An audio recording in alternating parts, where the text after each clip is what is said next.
Hi, everybody. Welcome to Mark's Backyard Birds and happy National Prairie Day to you. Yeah, I'm standing out in the middle of a prairie right here in Missouri. Boy, it kind of looks that way, so not so bad. Uh, if it depends on where you are, I know people watch this from all over. Whether you have an appreciation for prairies or not. I grew up in North Carolina, Eastern North Carolina, where I was raised in the piney woods and black swamp country. And then, of course, my education is mainly in the eastern deciduous forest, mixed hardwoods, things like that.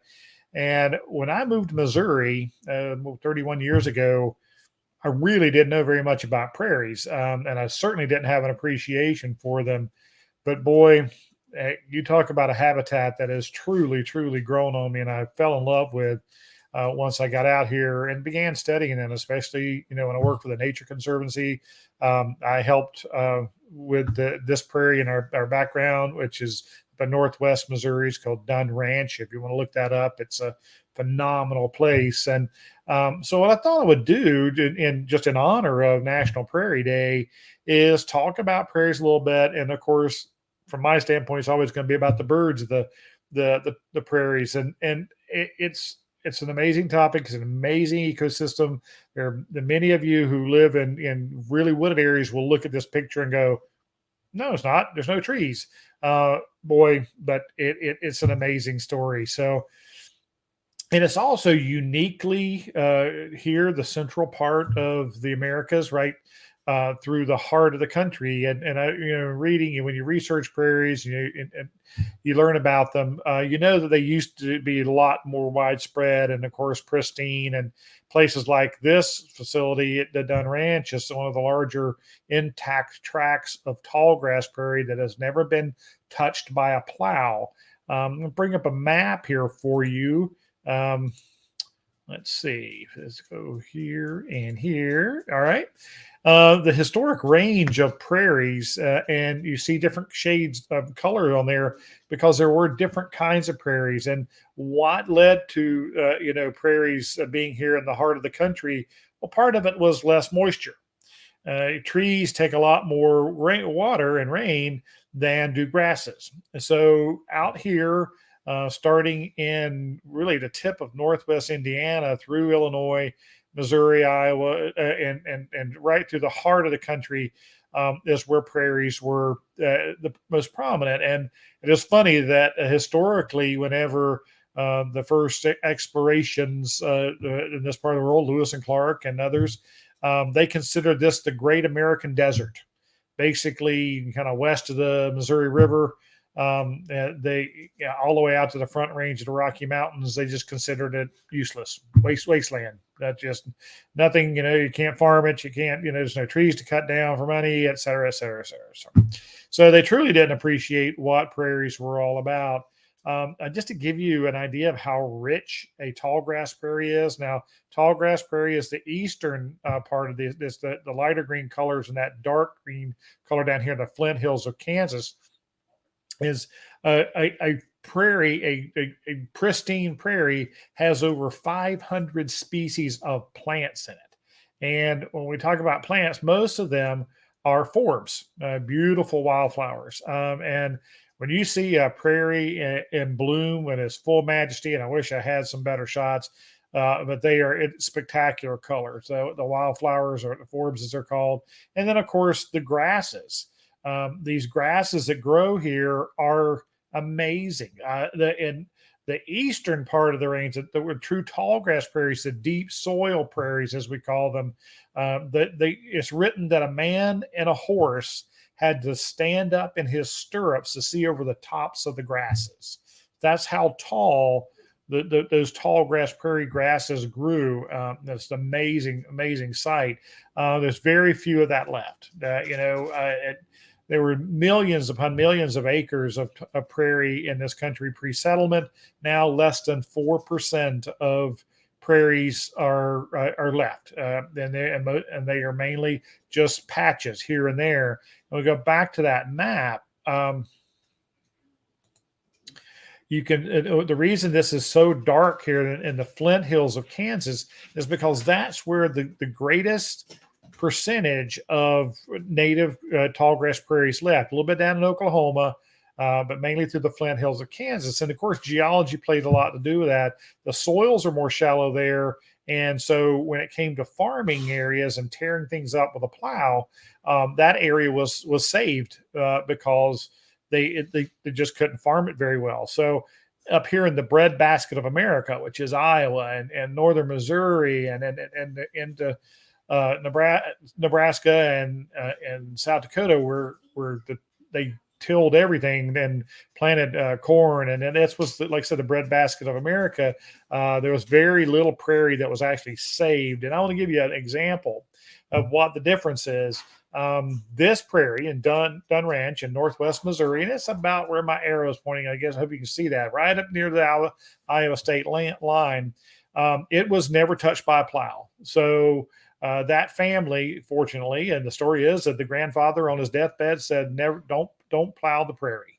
He wanted it saved, and so about 3,000 acres of a property up there. And I think about 1,300 of it have never been touched by a plow. And one of the ways they know that is by doing soil core samples. So, they drill down, and the top soil layer out there where these bison are is about 48 inches deep, 48 inches of topsoil. Across the street from this property on private land and parts of Dunn Ranch that did get touched by a plow, the average soil depth is about 6 inches. So where is all that dirt? Where did all that topsoil go once the plow got to it? It's down here in the Gulf of Mexico, right down here. And if you look at an aerial photo of the ocean here, it is brown, not blue or green, but right out at the coast of Louisiana, where the Mississippi River dumps into the Gulf of Mexico. That's where all this dirt over the years have washed down the Missouri River to the Mississippi River and down and settled down in this area. And that's why it's a ecological dead zone for much of that area down there. But that's where that came from. So, what we do is to try to protect it. Just to our little bit west, it gets drier. And so the tall grass prairie tends to disappear, and we start getting into short grass prairies out here in the central part of the states. And then in the drier region on the front range of the Rocky Mountains are even shorter grasses still. Now, each of these regions and each of these types of prairies have their own beauty and their own majesty, and they are kept that way, and they were kept that way by two means. Why didn't this all grow up in forest? Well, moisture is certainly one of them, but the other is it was kept that way by two elements. One is this big beast behind me here, these bison. They are lawnmowers, and they are huge, and there were millions of bison that kept the prairies mowed down, and of course they fed the Native American populations and provided everything for them. But if 2 or 3 years went by and the bison did not come in and the grasses were getting tall and rank and dry and brown and burnable, then the next thing that had to be done were fires. The Native Americans would set fire to the prairie and keep it from trees from growing up in there because they wanted those bison to come back because they were so key to their survival. So today, this is a controlled burn by the Nature Conservancy up on this property here at Dunn Ranch. And they have to do this, and they have a very controlled burning regimen. And believe me, safety is of the utmost. When they do these controlled burns, they are on top of all of it. And that is, of course, wind speed, wind direction, humidity, and it is done with the greatest degree of care. But this prairie depends on fire, because if it were allowed to the trees to grow up in there, the prairie would disappear.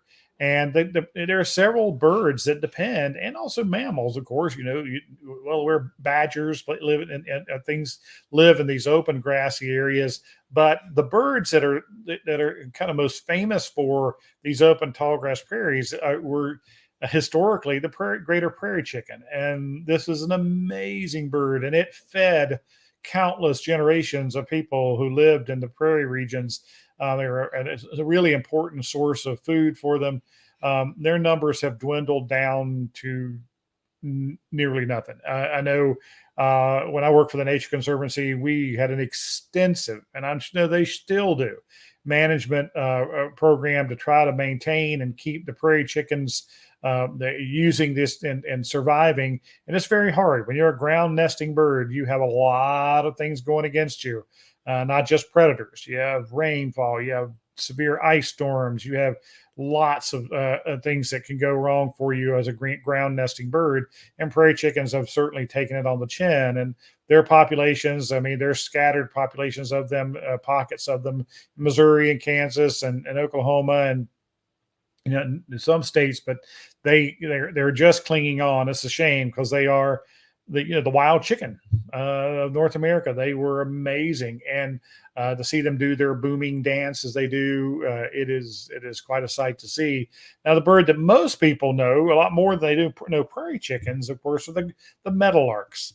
The eastern meadowlark, which is what we have mostly in Missouri, but we also have western meadowlarks, which look very much the same. And I've done a whole program on there. I'll put a link in to how to separate eastern and western meadowlarks. But they are well-known grassland birds that are in severe decline. The whole suite of grassland birds are in trouble. Obviously, the diminishing habitat whenever a prairie gets plowed under, and it's been said that John Deere killed the American prairie, which I don't believe in that. And the bottom plow certainly had its effect, and yes, tearing up the grasses and planting them in row crop agriculture and things.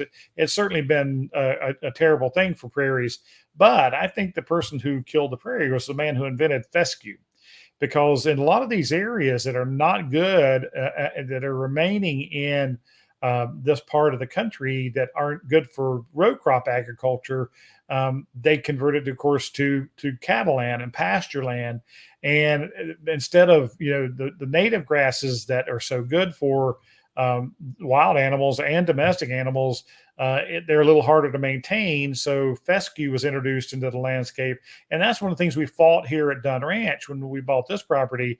Is while the prairie hadn't been plowed, it had been abused, and the fescue had been introduced to the landscape, and we had to do a great deal of controlled burning and overgrazing and a lot of things to get that, to try to get the fescue under control so that these native grasses could become back. The one thing that's amazing about the tall grass prairie and their grasses is that their root systems extend way down into the soil. The big blue stem, which is the main tall grass of the tall grass prairie, it is said that and it's proven the root system of that plant goes as deep into the ground as the plant is above the ground, which is amazing because a big blue stem can grow to 10, 11 feet, 12 feet tall. And so, that's the amount of root. And that's why it can survive so long and overgrazing. Because when bison would come in and move into an area, they would just chew it and chew it and chew it. And they would eat every blade of grass, and they would wait for the next start to grow, and they'd eat it. And then finally, the matriarch, the lead female, and a bison herd would decide, okay, it's time to move on. And they would move on. That whole herd would move on into greener pastures or somewhere with new grass. And so the bison, the tall grass prairie had time to recuperate and from that overeating, and the grasses would grow back up, and those bison would rotate around. They would come back into that area a few years later or a year later or whenever the grass had recovered. And that's how that system worked and kept going. And a lot of the birds just evolve with that. Another bird, if you're familiar with the eastern meadowlark, a bird that is truly a heart of the country bird and is a prairie bird, to me, it's pretty much a symbol of the prairie since I've been here, is the Dixon. It used to be called black-throated bunting many, many years ago. But this looks like, I wrote an article a long time ago called Miniature Meadowlarks, because I think, here's the meadowlark. And here's the Dixon, and they're very similar, but they are all over in grassland areas. And of course, they do much better in where native grasses are rather than a lot of the fescue pastures and things. They do survive, and they do nest in areas like that, but they certainly seek out better quality grasslands, and it helps them with their lifestyle. So And a bird that's really surprising when people come and they visit prairies for the first time and they see them is this guy. This is an upland sandpiper. It's a shorebird. It looks like it belongs on the ocean or in a wetland area running around. But these birds are part of the prairie ecosystem, and they run around and eat insects, and the cattle, and bison originally were kicking up the insects, and the upland sandpipers made a living there, and they're really funny to watch. They're almost comical looking but you see them out there and they look out of place in the middle of a grassland like this. And then another bird that is so familiar, that are associated with grasslands, especially in the northern half of North America and open grasslands, is the bobolink. Now I know they're kind of the whole northern half of the United States is where they nest in grassland areas, but they were at this facility at Dunn Ranch in this picture, which native grasslands, there are countless bobolinks out there. It's amazing, and not very. You can leave that area, and it's hard to find them until you find a decent patch of grassland for them to nest in. So the bobolink, really a beautiful bird. We call them skunk birds because when they fly, the males fly, they have a black and white pattern on their back and looks like a skunk, and they have that yellow on the back of the head. So it's a beautiful bird. If you've never seen one, it's a real treat. And then let's see another one. Oh, here's another really unique bird, the little Cedron. They used to call them short-billed marsh wrens, if you're familiar with that name. The little Cedrons are the only bird that we know that come through this area in the spring, but most of them keep going to grasslands up in southern Canada, the central Canada, and they nest up there in the early season, late May, June, and then they leave and head back south. But they don't go all the way to Mexico or Central America where they winter. They'll stop here in this region of prairies and build a second nest. So their second nesting occurs down here in late July. And so they pull off another nest before heading down for the winter. So it's a crazy lifestyle, but it's neat. But you can go this facility, Dunn Ranch, done it myself. Been out there. I did breeding bird surveys on this area for 11 years. And, in the spring, we would find one or two Cedrons out there. But you go back the last week of July, and they're singing everywhere. They're all over the place, and they're doing that second nesting, which is a really unique for this ecosystem, and just a unique bird. Period. Now, I know all the birds that I've been covering are mainly here in Missouri and this part of the prairie, and there are a lot more beautiful birds that live in prairies all across the country. One that the state bird of Colorado, the Lark Bunting. Down, and this is taken by a young man who's from Kansas City doing bird research, and that's a stunning bird, but it is a grassland bird, and we don't get them here in Missouri. Maybe occasionally in winter we could find one, but that from here west, you can find them in prairie and grassland regions. So there's lots of beautiful birds in the prairies, and there's such a worthy ecosystem to help protect. And so, if you are for supporting, conservation groups, which I hope you are, the Nature Conservancy does wonderful work in protecting prairies and preserving prairies. So there's just a lot of groups that do. So seek out people you can help, and let's make sure that the greater prairie chicken doesn't go extinct, and a lot of these birds can keep hanging on, and hopefully one day we'll turn the corner.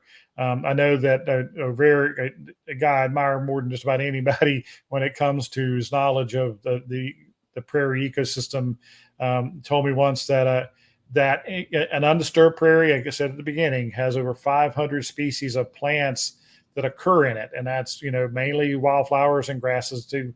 And the restoration work that's done all over, and trying to restore a prairie. The best they've been able to achieve in a restoration attempt is about 150 species of plants. So that tells you that ecosystem, it's interlocked with soil, it's interlocked with insects, it's interlocked with a lot of things that that plants need, and of course, the pollinators need the plants, and then the predators need the pollinators. So on and on. It's a wonderful ecosystem. That's what. So happy National Prairie Day to you. I hope you enjoyed the program. Yeah, if you liked it, please give us a like, give us a share. Send in ideas for future programs. And until then, thank you so much. Come by, let's talk birds.